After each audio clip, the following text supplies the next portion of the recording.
A very good evening to you all. Welcome to session 19 of Life and Homeopathy Through My Eyes. And the topic for today is pain management. Pain is often referred to as a symptom related to diseases. Yes, and altered health conditions. I would like to say that pain itself is like a disease. The way it impacts life, it hampers our day-to-day living and more so.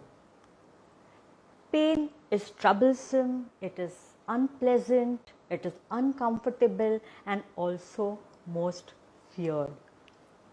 Well, many a times you must have heard or yourself felt that people say they have fear of death. But on knowing more, you realize that instead of fear of death, it is actually fear of painful death. Yes. So where is the fear attached to? It is more attached to the pain rather than the death by itself. Let me ask you a question. Is pain good? I know you must be wondering, I just said pain is troublesome, it is uncomfortable, and now I am asking you whether pain is good. Well, you would be more surprised at the answer, yes, pain is good because it helps to alert danger and diseases. Let me give you a small example. Suppose you were to step barefoot on a nail.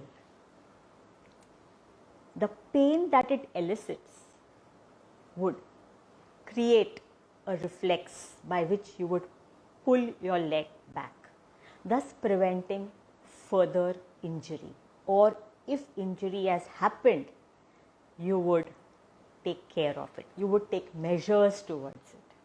Similarly, if you had a chest pain, then it alerts you of a heart attack or an impending heart attack, by which you will immediately seek medical advice, and thus that could even save life.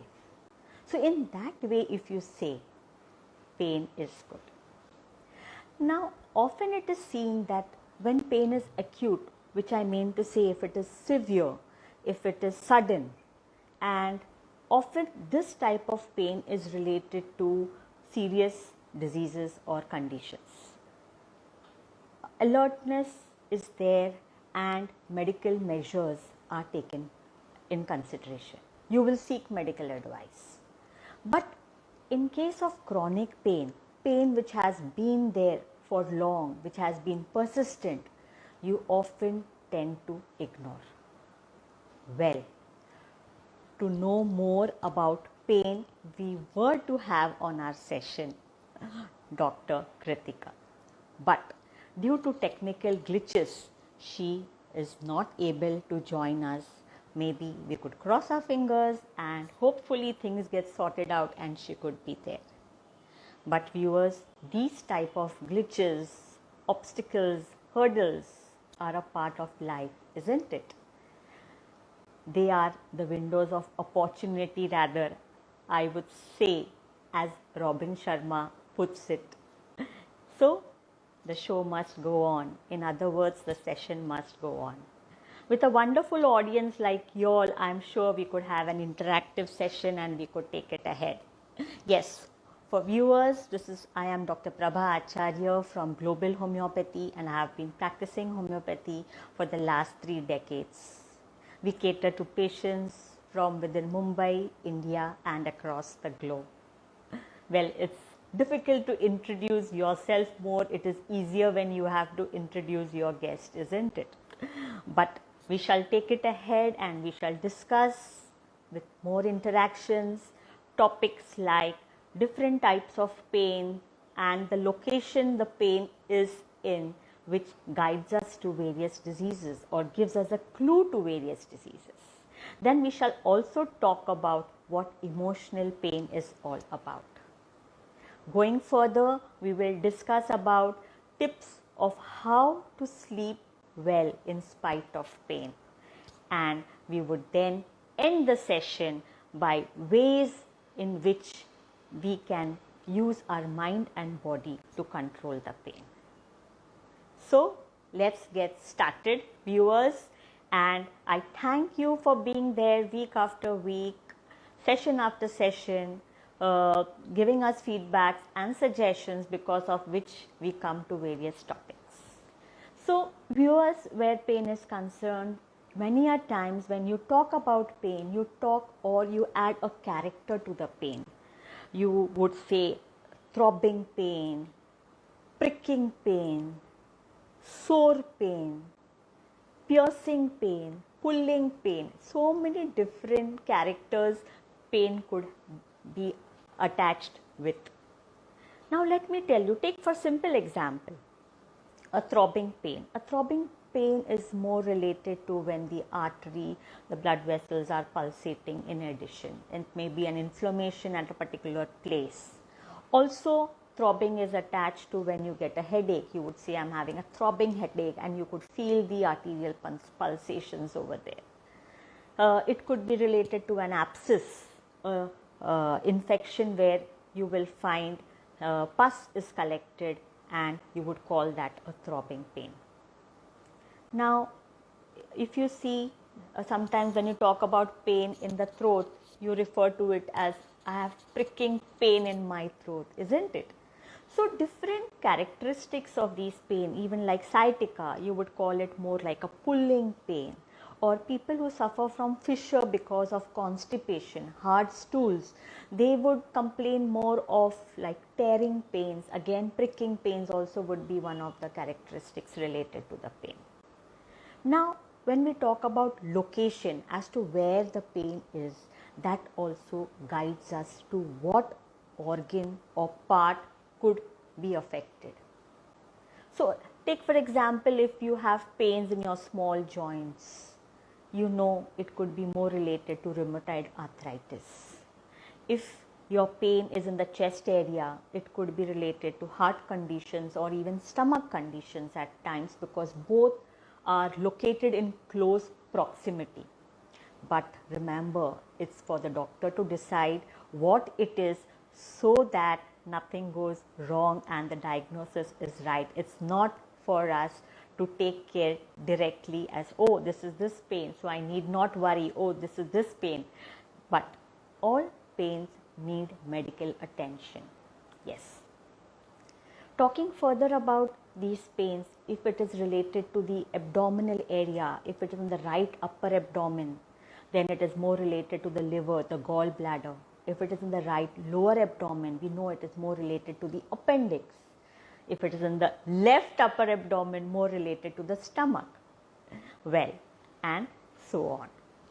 Sometimes these pains are also accompanied with different symptoms, may not be related to that particular part or area which is affected. Take for example, with pains, a person's pressure may go high, you may sweat, your heartbeat may increase, and you may have these different symptoms along with it, nausea, vomiting, and so on. So this was about the different characteristics of pain that are there, the location that it could be connected with the organ and the parts. Now, if you ask me about pain, you have the physical pain, you have emotional pain. Both are interconnected to a great extent. Why? Because when you are in pain, here I am talking about physical pain. When you are in pain, your emotions, your mind too gets impacted, isn't it? What happens?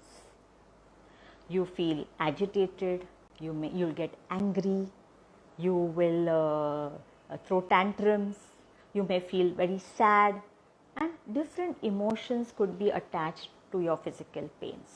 You may not be able to do your day-to-day functions that you usually would do, and so you would feel really withdrawn related to that and feel sad about.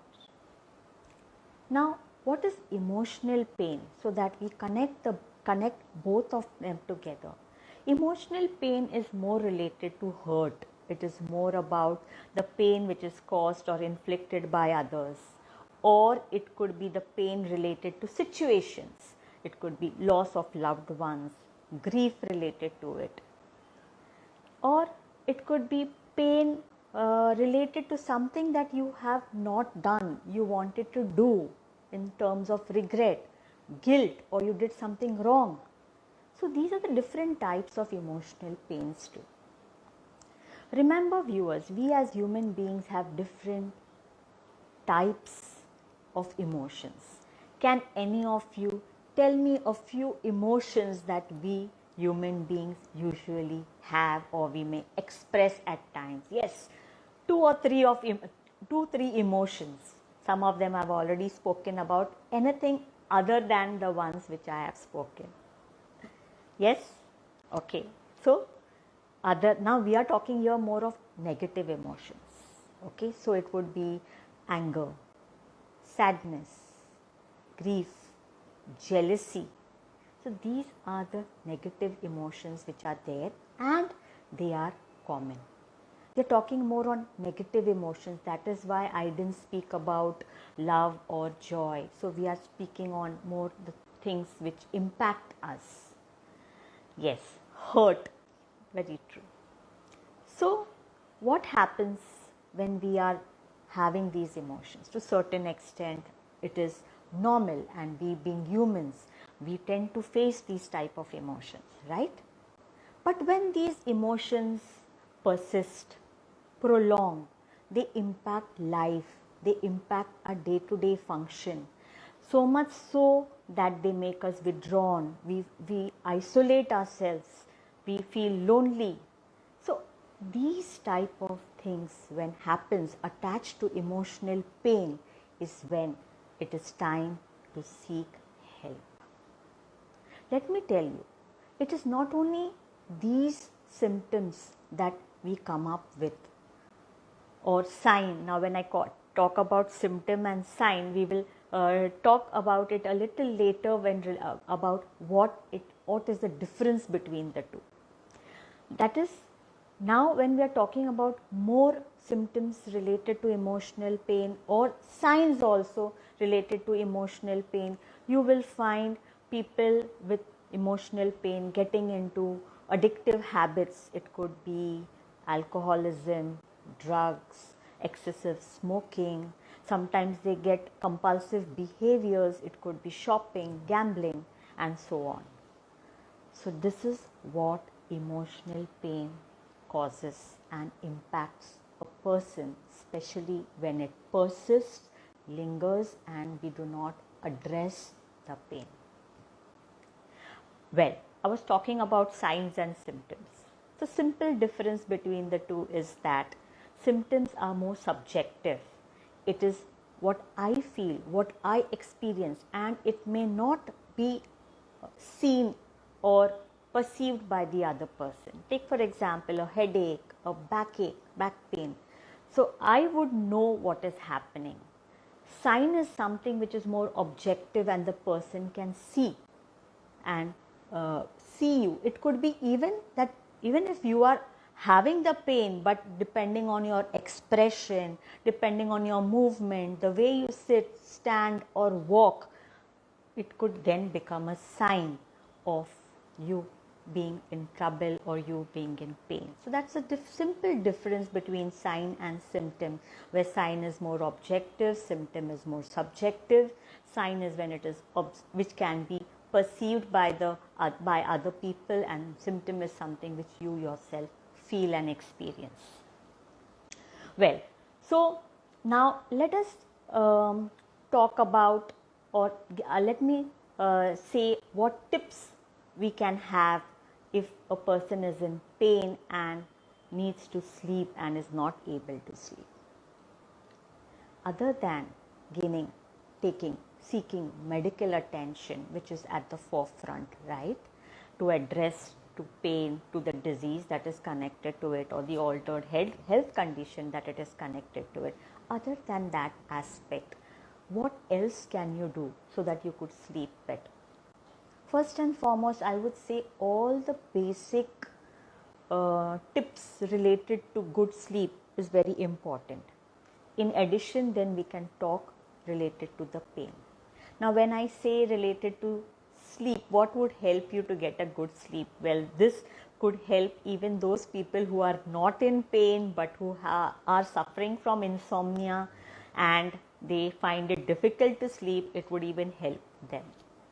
So it's very important to maintain the time that you sleep. So you need to follow that regimen, that regularity about the sleeping time. You could sleep better by having a warm shower before going to bed. It's important that you disconnect with technical gadgets and at least an hour before you go to sleep. Viewers, I would like to have some comments from you too, some tips from you too that help better sleep. So, where technical gadgets are concerned, the blue light that is there in these gadgets, they impact the melatonin, the hormonal secretion, the secretion which actually helps to sleep well. It reduces that and it makes it difficult to fall asleep. There are people who at times have the habit of watching TV and falling asleep. They feel that if they distract their mind, they could sleep better. But let me tell you, for that moment, they may fall asleep while seeing TV because their mind is distracted and they are away from the pain or the thought of insomnia. But the moment they fall asleep and they get up to go to bed to lie down, and their sleep is vanished. So be off gadgets, electronic gadgets, an hour at least before you go to sleep. Then it's very important that we have our meals on time. The dinner should be light and it's important to see what you eat, because some types of pains, though we are here talking about general sleep, but some type of pains aggravate related to what you eat. Take for example a peptic ulcer pain, the pain that you get in the stomach because of ulcers. It is just beyond where the stomach ends. So if you eat heavy food, acidic food, spicy food, or you tend to take alcohol, what happens is that at night you wake up with these pains. So it's important what you eat, how much is important before bedtime. Then there are little things related to sleep other than what we already discussed. It could be related, you could have an aroma in the room, you could have a light music, soothing music. If you want to divert your attention, maybe you could read something which is light, not something heavy and adventurous, mysterious types. So these are the things that would help you to sleep well and improve on your sleep. Also, it's important that you avoid naps in the afternoon. I know naps refresh you. For some people, it doesn't matter whether you sleep in the afternoon or not. It doesn't impact your night sleep. But people who have problem related to sleep, and if you are in pain, try avoiding sleeping during the day, avoiding taking naps, especially after 3 p.m. and not more than 10 minutes if at all you feel the need to sleep, because this can impair your sleep. Now, when it comes to pain, like I already told you one thing related to pain about the eating part and what you drink. Also, related to pain, I would say, when it is especially related to the musculoskeletal system, when it is related, if you're having a neck pain or you're having a back pain, the position that you sleep becomes very important. Now, in the case of a neck pain, you would like to avoid a high pillow. Maybe it's just a soft folded towel or a bed sheet below your neck to support your neck would be a good thing. So the position that you sleep, that makes you comfortable in spite of the pain, is very important to be understood, because that will help you to sleep better. And since you're tired, you have not slept during the day, that will again help you to go to sleep. If you are having a backache, you have to see that your mattress is good, the position that you lie where you feel that the back pain reduces, whether it is sides or lying on the back, that has to be taken care of. So these are the different ways by which, in spite of pain, you could fall asleep. Now, adding to this would be ways that we can use our mind to control the pain. This you can add to the sleep also, but we will discuss this separately. And if any of you want to say something about how we can use our mind to control pain, any thing that you want to say about how to use mind to control pain, yes, from the audience. And do we have some questions? Let me see. Yes. Yes. So someone has asked a question, and the answer to that, though it is not related directly to our topic today, but yes, acne. Acne can also be painful. It can be filled with pus. It can cause more pain, not only because of the presence of the acne, the boil, the eruption that is there. When I say boil, I mean actually pus filled acne. Yes, I'm talking more in lay terms so that it is understood better. So it is more an emotional pain too, which I understand, because number of people come to us with these complaints of having severe acne, grade 4 acne too. Yes, and we do treat it with homeopathy. So I hope I have answered your question. Now going ahead, we were talking about how you could use your mind to control pain. So now let me tell you about the first thing. The first thing is about deep breathing. Now, when I'm talking about these techniques, it's not that I'm going into detail of these techniques, because each technique itself could need a session. So I am just telling you the various techniques and touching upon them.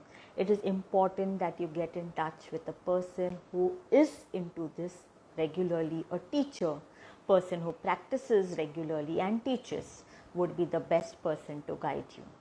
So talking about deep breathing. Deep breathing is a way by which you inhale, you hold few seconds, and you exhale. Now whenever you do the mind control methods, it's important that you are sitting comfortably, you are in comfortable clothing, the room lighting is appropriate, and you do not have distractions.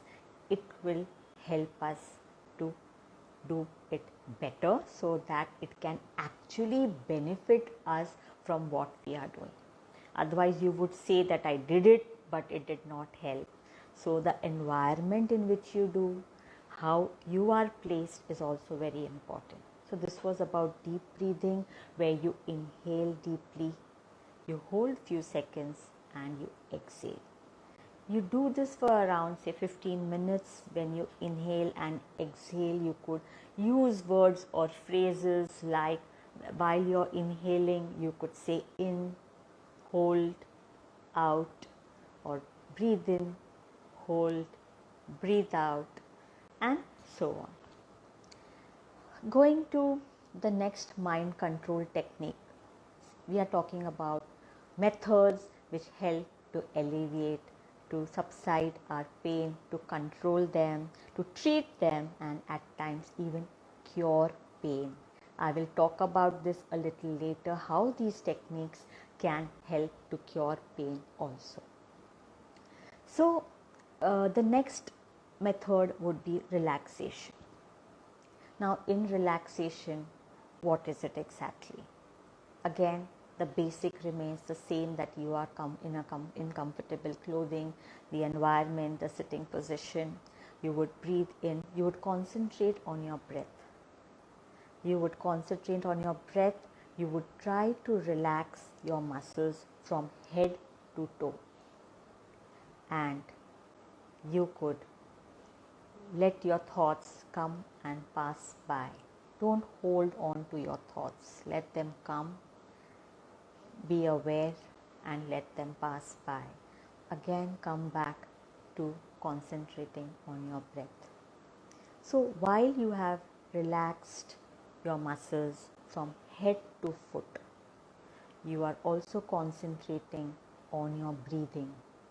So this helps you to actually relax yourself. And you could use this to sleep well, to divert yourself from pain. And I will tell you that these techniques, if they are learnt much ahead, why wait for the pain?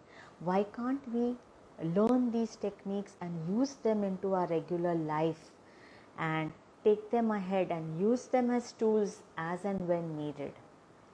Just like, see, if you learn things like swimming, cycling, driving, you're never going to forget it, right?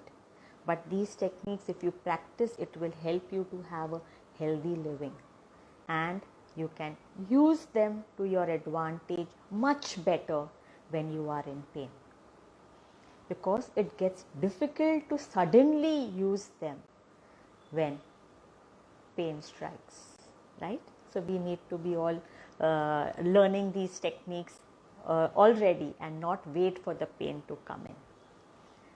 So going to the next mind control method, where first we discussed about deep breathing, second we discussed about relaxation, now we talk about meditation.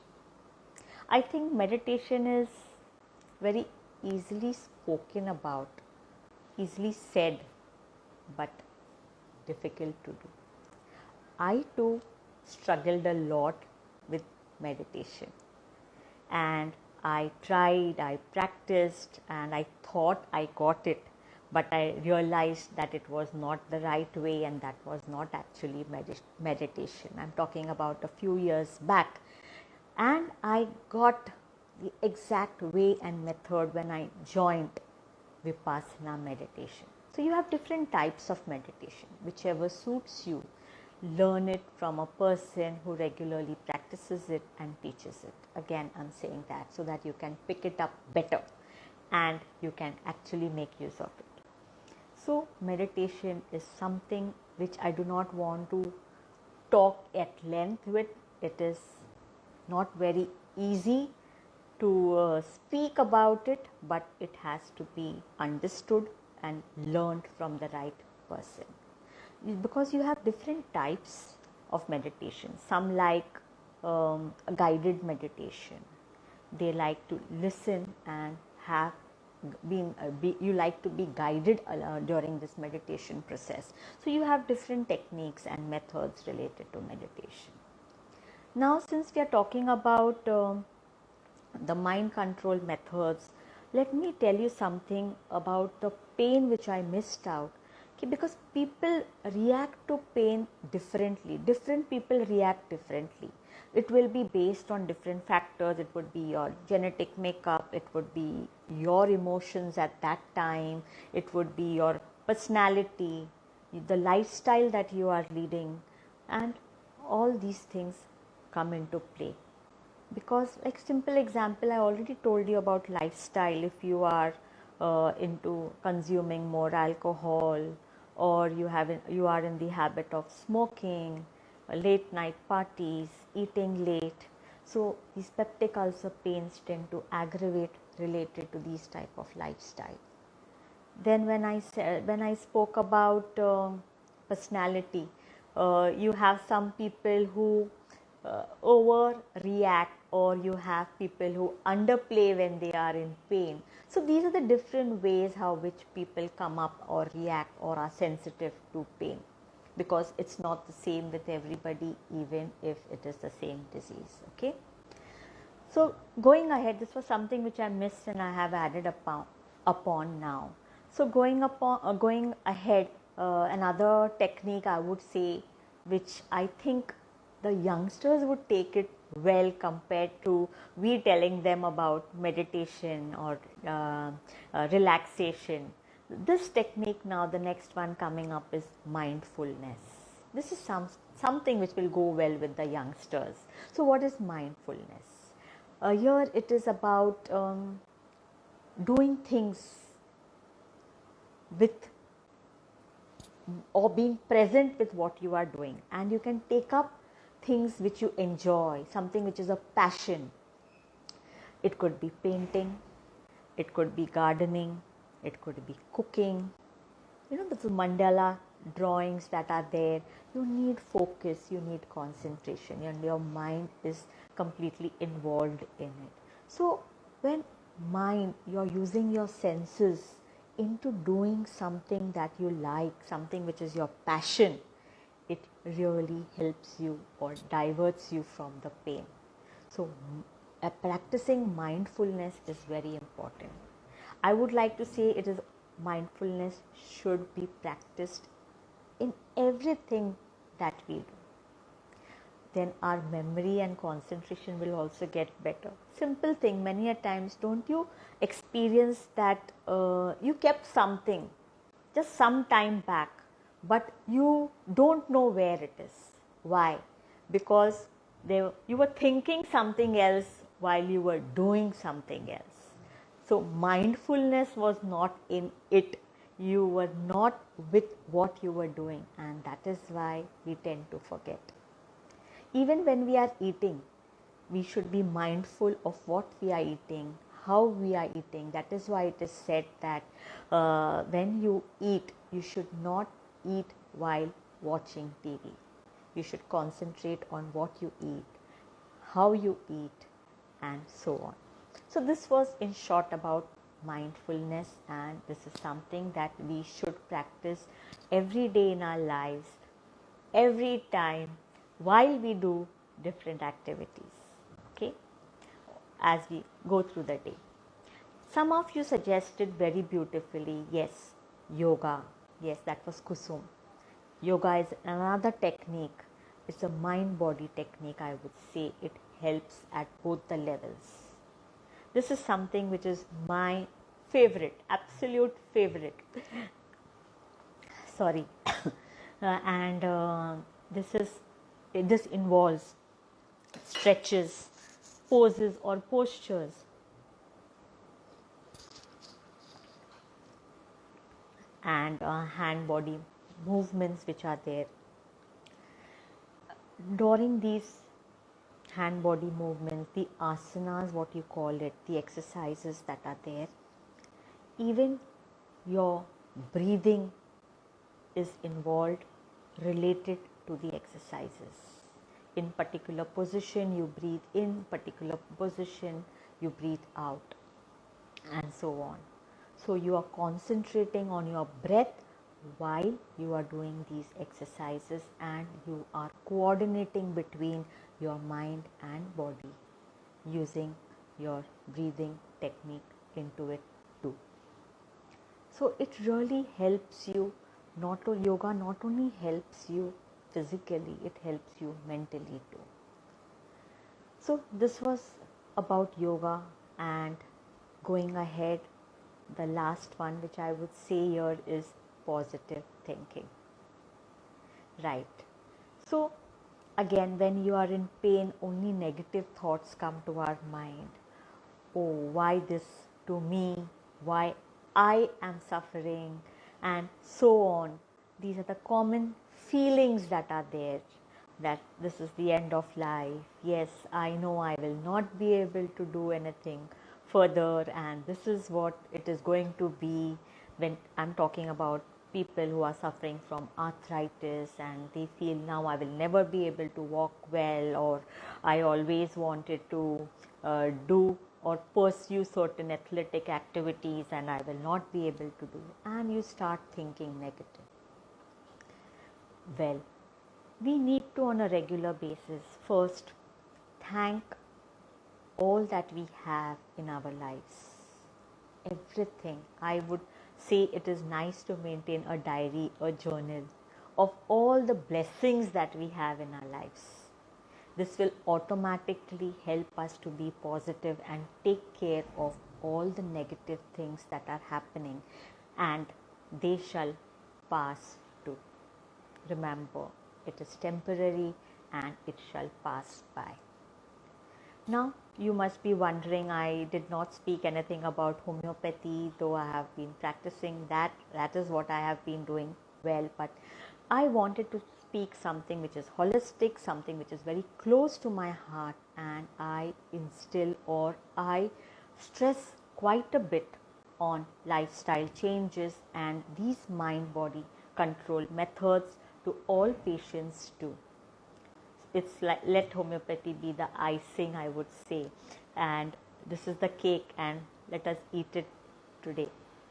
So this is something which you must practice, and be it with the medicine, or there are conditions where this itself helps. Now, I was just telling you some minutes before that there are ways by which these things can help to cure your diseases too. Because when emotional pain impacts the body, that is what is called somatization, where emotional hurt causes physical illnesses. I'll give you example. Take for example irritable bowel disease. People are very anxious. They tend to visit the washroom very frequently, be it for a reason, or they have an interview, or anything that comes up, and this is what happens to them. And even in everyday life, when such situations are not there, this persists. So this is more related to the mind but impacts the body. Where did it start? It started from the mind. So if we take care at the mind level, automatically things at the physical level get better fast. And talking about homeopathy, I always tell patients that if you follow these lifestyle changes, automatically your duration of treatment will become half, and you may not even need treatment if you are following these changes. So, well viewers, it was nice talking to you all, and we really missed you, Dr. Kritika. I know there is always a next time, and we will be back again soon with Dr. Kritika in some other session. So before I thank audience, I would like to tell you all that it would be nice if you would share this video with your friends, your family, so that we can help people who are in pain. We can alleviate their pain, we can reduce, we can help to treat and control by different ways. And it would be nice if you could share this video with those in your contacts. So don't forget to like, follow and subscribe to our social media handles, be it Facebook, YouTube, Instagram, and we shall be back next week, same day, same time. Till then, have a great evening, a great weekend, and goodbye. Remember, one thing that I would like to say: pain may be real, but so is hope. Never forget this. Thank you so much, viewers. It was nice talking to you, and nice having an interactive session with questions from your side and some answers from your side. See you again next week. Bye-bye.